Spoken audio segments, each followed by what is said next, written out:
ہن میں اپنی اس نشست دے محفل دے عظیم خطیب نو دعوت دینا چاہ رہا، لیکن اس تو پہلے ایک ساڑھے ساتھی تشریف لے آنے اکاڑا تو بھائی شاہد مقبول صاحب، میں انہوں کو درخواست کرانگا کہ مائک تے تشریف لے آن اور تقریباً 10-15 منٹ واسطے توڑے نال ہم کلام ہوندے نے۔ اکاڑا تم آئے ہوئے معزز مہمان بھائی شاہد مقبول صاحب۔ الحمدللہ وکفا وسلام علی عبادہ الذین اصطفیٰ۔ قال اللہ تبارک و تعالی فی القرآن المجید والفرقان الحمید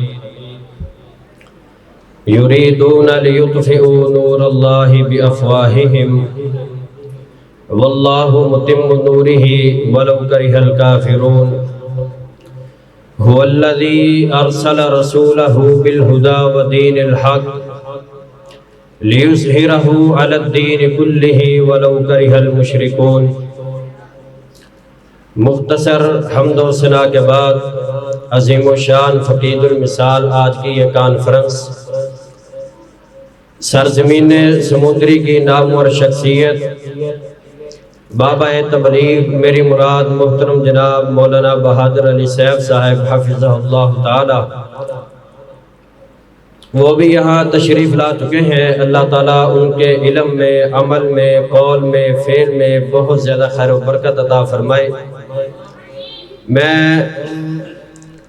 بھائیوں کے اصرار پر تشریف لایا ہوں اور میں اس بات کا خیال رکھتا ہوں کہ علماء کرام کی تعداد زیادہ ہے اور وقت بھی کافی ہوا چاہتا ہے۔ میں چند منٹ اپنی گفتگو کو آپ کے سامنے پیش کر کے آپ سے اجازت چاہوں گا۔ دین اسلام دنیا کے اندر وہ واحد دین ہے کہ جو دنیا کے اندر غالب ہونے کے لیے آیا۔ اس دین اسلام کو ختم کرنے کے لیے عالم کفر نے بڑے بڑے زور لگائے۔ آپ کسی بھی تاریخ کو دیکھ لیں، رسول اللہ صلی اللہ علیہ وسلم جب دنیا میں مبعوث ہوئے، آپ نے نبوت کا اعلان کیا تو ساری دنیا کے کافر اور بلکہ وہاں جو موجود مکہ کے مشرک تھے، وہ بتوں کے پجاری تھے، وہ کھڑے ہو کر اللہ کے نبی علیہ السلام کے خلاف انہوں نے محاذ آرائی شروع کر دی اور وہ اپنی منہ کی پھونکوں سے اس دین کو بجھانا چاہتے تھے۔ کہیں رسول اللہ صلی اللہ علیہ وسلم کو انہوں نے ہجرت کرنے پر مجبور کیا، کہیں آپ کی بیٹیوں کو تکلیفیں دی، کہیں رسول اللہ صلی اللہ علیہ وسلم کے جسم پر گندی اوجریاں رکھی گئی، کہیں نبی علیہ السلام کے جسم پر کوڑا پھینکا گیا، کہیں طائف کی بستی کے اندر پتھر پڑتے رہے، کہیں مکہ کی وادیوں کے اندر میرے پیغمبر کے گلے میں چادر ڈال کر ان کو گھسیٹنے کی کوشش کی گئی۔ پورے مکہ کے اندر یہ بات چل نکلی کہ ہم اس دین کو ختم کریں گے، محمد رسول اللہ صلی اللہ علیہ وسلم کی دعوت کو ہم پھیلنے نہیں دیں گے۔ مکہ کے اندر ہم یہ قریشی اور ہاشمی ہم راج کریں گے، یہ بتوں کی پوجا ہوتی رہے گی، ہم اپنی منہ کی پھونکوں سے اللہ کے چراغ کو بجھا دیں گے۔ اسی بات کا نقشہ میرے رب نے اپنے قرآن میں کھینچا، فرمایا یریدون لیطفئوا نور اللہ بافواہہم۔ آج یہ ابو جہل کی کبینہ، یہ ابو لہب کی کبینہ، یہ عتبہ اور شیبہ، یہ مکہ کے سردار، یہ میرے رب کے دشمن اور یہ مکہ کے باسی اور یہ گماشت اسلام کے خلاف جو اپنے آپ کو برسر اقتدار بنائے ہوئے تھے، انہوں نے یہ سمجھا کہ ہم اس دین کو اپنے منہ کی پھونکوں سے ختم کر دیں گے۔ لیکن میرے رب نے کیا کہا؟ فرمایا هو الذی ارسل رسولہ بالہدی ودین الحق لیظہرہ علی الدین کلہ ولو کرہ المشرکون۔ لوگوں یاد رکھنا، ہم نے اپنے پیغمبر کو رسالت دی، ہم نے اپنے پیغمبر کو نبوت دی، میں نے اپنے پیغمبر کو خاتم النبیین بنا کر بھیجا، میں نے اپنے پیغمبر کے سر پر نبوت کا تاج رکھا، میں نے مکہ کی چدراہٹ کے اندر اپنے پیغمبر کو نبوت کی چدراہٹ دی، اور میں نے ہدف کیا دیا ہے؟ لیظہرہ لیظہرہ علی الدین کلہ، یہ مکہ کے مشرک کہتے ہیں ہم اسلام کو غالب نہیں ہونے دیں گے، ہم رسول اللہ کی دعوت کو آگے نہیں چلنے دیں گے۔ میرا رب کہتا ہے اور دنیا کے لوگوں یاد رکھنا، میں نے اپنے پیغمبر کو دنیا میں بھیجا لیظہرہ علی الدین کلہ، یہ ساری دنیا کے اندر سارے ادیان باطلہ پر یہ اسلام کو غالب کرے گا۔ یہودیت پر اسلام غالب ہوگا، عیسائیت پر اسلام غالب ہوگا، مشرکوں کے دین پر اسلام غالب ہوگا، انگریزوں پر اسلام غالب ہوگا، یہ سکھوں پر اسلام غالب ہوگا، بدھ متوں پر اسلام غالب ہوگا۔ کتب اللہ لأغلبن انا ورسلی، اللہ میں صدقے جاؤں میرے رب نے کیا نقشے کھینچے ہیں۔ میرا رب کہتا ہے میرے پیغمبر پریشان ہونے کی بات نہیں، یہ تیرے صحابی بڑے کمزور ہیں، بلال تیرا غلام در غلام در غلام ہے، ابو ہریرہ تیرا بڑا مسکین ہے، صہیب تیرا روم سے آیا ہے، سلمان تیرا فارس سے آیا ہے، ان کے پاس کھانے کے لیے کچھ نہیں، پینے کے لیے کچھ نہیں۔ میرے پیغمبر تو نے بڑی تکلیفیں کاٹی، بڑی مصیبتیں برداشت کی، بڑی آزمائشیں تجھ پر آئی، لیکن یاد رکھنا میں رب ایک پیغام دیے دیتا ہوں، ان مکہ کے مشرکوں کو بتلا دو، آنے والی دنیا کو یہ پیغام بتلا دو، یہ دنیا کے فرعون، یہ رب کے دشمن، ان کو پیغام دینا۔ اللہ وہ پیغام کیا ہے؟ فرمایا کتب اللہ لأغلبن انا ورسلی، میں نے اس بات کا فیصلہ کیا ہے ساری دنیا کی کفر کی دولت ایک طرف جمع ہو جائے۔ یہ امریکہ اور انڈیا کے گماشتے آج اس وقت کے اندر یہ امت محمدیہ کے فرعون، میرا رب کہتا ہے ایک طرف جمع ہو جائے اور ان کے مقابلے میں کمزور مسلمان آئیں گے، میں ان کو فاتح بنا کر دنیا کے سامنے اسلام کو عزت دوں گا۔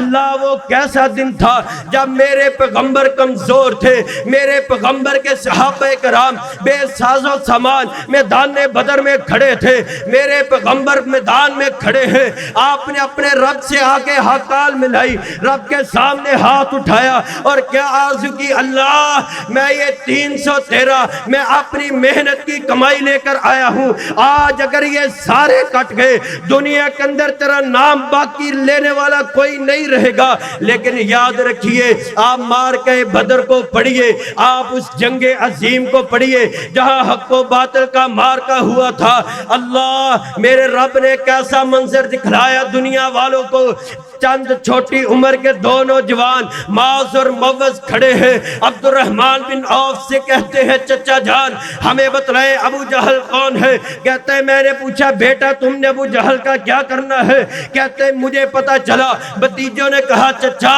ہمیں پتا چلا ہے وہ میرے پیغمبر کی گستاخیاں کرتا ہے، ہمیں پتا چلا ہے وہ میرے پیغمبر کو گالیاں دیتا ہے، ہمیں پتا چلا ہے وہ میرے پیغمبر کی توہین کرتا ہے۔ آج ہم اپنے گھر سے یہ عزم لے کر نکلے ہیں کہ میدان بدر کے اندر، غزوہ بدر کے اندر، مارکہ حق و باطل کے اندر معاذ اور معوذ یا تو ابو جہل کا قتل کر دیں گے یا خود اس راستے میں شہید ہو کر رب کی جنتوں کے مہمان بنیں گے۔ میرے نبی علیہ السلام کے صحابی عبداللہ بن مسعود رضی اللہ تعالی عنہ، اور دیکھیں ان لوگوں کو دیکھیں، واللہ العظیم کون ہے عبداللہ بن مسعود؟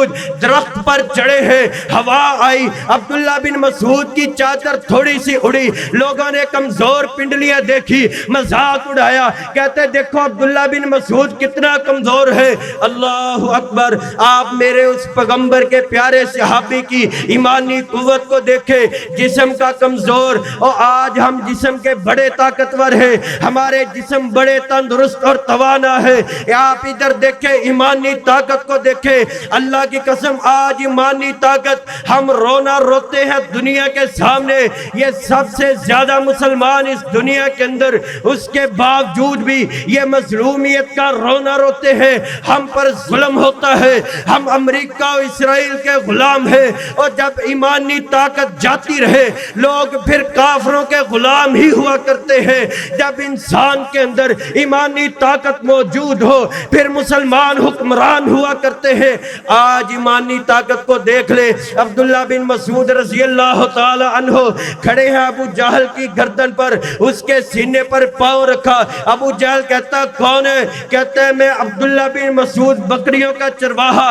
آج اس متکبر آدمی کا سر قلم کرنے جا رہے ہیں.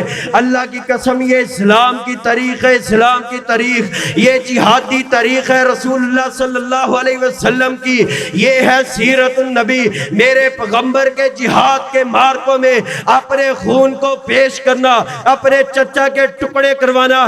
آج اللہ کی قسم آپ دیکھ لیں, اس جہاد کی تاریخ کو دیکھیں کہ جب افغانستان کے اندر امریکہ اور رشیا آیا, رشیا نے کتنا بڑا فرعونیت کا نعرہ لگایا تھا. کہتے ہم مسلمانوں کے رب کو افغانستان کی سرزمین میں ہم یہاں دفن کر دیں گے, نعوذ باللہ. اور جب وہ دوڑا, اللہ کی قسم دم دبا کر دوڑتا ہوا بھاگ گیا. وہ بغیر ساز و سامان کے لڑنے والے طالبان, وہ مجاہدین, اللہ تعالیٰ نے ان کو فتح و نصرت سے ہمکنار کیا. اس کے بعد امریکہ آیا 2004 کی. میں آپ کو بات بتلاتا ہوں, آج یہ ہمارے نامور صحافی, ایک مجاہد کراچی میں انٹرویو دیتا ہے, کہتا ہے کہ میں نے انٹرویو دیا. انٹرویو والا صحافی مجھ سے پوچھتا ہے, کہتا ہے مولوی صاحب یہ بتلائے کہ امریکہ افغانستان میں آ چکا ہے, مسلمان شہید ہو رہے ہیں, طالبانوں کا خون ہو رہا ہے. کہتے ہیں میں نے ان کو رب کا قرآن پڑھ کر سنایا. رب کا قرآن کہتا ہے قاتلوہم یعذبہم اللہ بایدیہم, تم ان کافروں کو قتل کرو, اللہ ان تمہارے ہاتھوں ان کافروں کو عذاب دینا چاہتا ہے. اس وقت وہ بیچارہ ہنس کر مسکرا کر کہتا تھا مولوی صاحب یہ قرآن پڑھنے کا وقت نہیں ہے, یہ امریکہ کے سامنے لیٹنے کا وقت ہے. آج اللہ کی قسم آپ دیکھ لیں, حافظ سیف اللہ منصور شہید رحمت اللہ علیہ اپنے بیانات میں یہ کہا کرتے تھے کہ روز دن دہاڑی دوڑا ہے, امریکہ رات کے اندھیروں میں دوڑے گا. اللہ نے اس اپنے بندے کی بات کو سچ کر دکھلایا. اصل دولت جسم کی دولت نہیں, ایمان کی دولت ہے. اپنے اندر ایمان کی دولت کو پیدا کیجئے, ایمان کو مضبوط کیجئے, ایمان کی لہر کو, جہاد کی لہر کو اپنے اندر بیدار کیجئے. انشاءاللہ وہ وقت آئے گا, جلد آئے گا.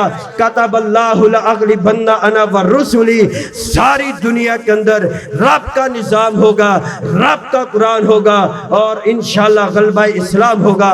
وآخر دعوایا ان الحمدللہ رب العالمین.